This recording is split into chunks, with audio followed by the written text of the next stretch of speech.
আমি আনন্দের সাথে ঘোষণা করছি যে সরকারের অনুমোদিত অলরেডি 218 জন সাব ইন্সপেক্টর নিয়োগের প্রক্রিয়া খুব শীঘ্রই শুরু হবে।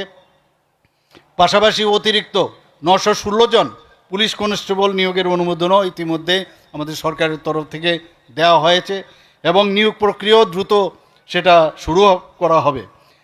রাজ্য সরকার আইন শৃঙ্খলায় সম্পূর্ণভাবে প্রতিশ্রুতিবদ্ধ। আপনারা দেখেছেন যে কোনো জায়গায় আইন শৃঙ্খলার সমস্যা যখন হয় সেখানে কিন্তু আমাদের সরকারের তরফ থেকে আমাদের নির্দেশ যে পুলিশ বাহিনীকে পুরো তাদের স্বাধীনতা দেওয়া হয়েছে এবং আপনারা সেইভাবেও কাজ করছেন। যে কোনো হিংসাত্মক ও বেআইনি কার্যকলাপ আপনারা কঠোরভাবে মোকাবেলা পুলিশ বাহিনী তো করছেন, কিন্তু আপনারা আসার পরে সেই জিনিসটা আমার মনে হয় আরও পুলিশ বাহিনীতে আরও বেশি শক্তি বৃদ্ধি হবে।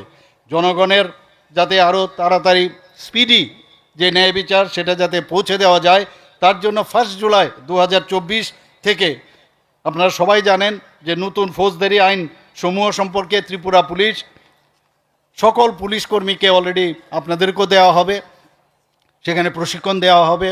ন্যায় সংহিতা সফলভাবে বাস্তবায়িত অলরেডি হয়েছে ত্রিপুরাতে এবং এই বিষয়ে আপনাদের জানকারি দরকার এবং সেইভাবে আপনাদের করা হবে আশা করি। ত্রিপুরা ভারতবর্ষের মধ্যে প্রথম রাজ্য যেখানে 10 থেকে 14 সেপ্টেম্বর 2025 পর্যন্ত আগরতলার যে হাঁপানিয়াস্থিত যে আন্তর্জাতিক মেলা কেন্দ্র সেখানে ন্যায় সংহিতা যে প্রদর্শনীর আয়োজন করা হয়েছিল। আমি নিজেও সেখানে ছিলাম উদ্বোধনে, আমি সেখানেও আমি অংশীদারিত্বর যে বিষয় সেটাও আমি সেখানে ছিলাম।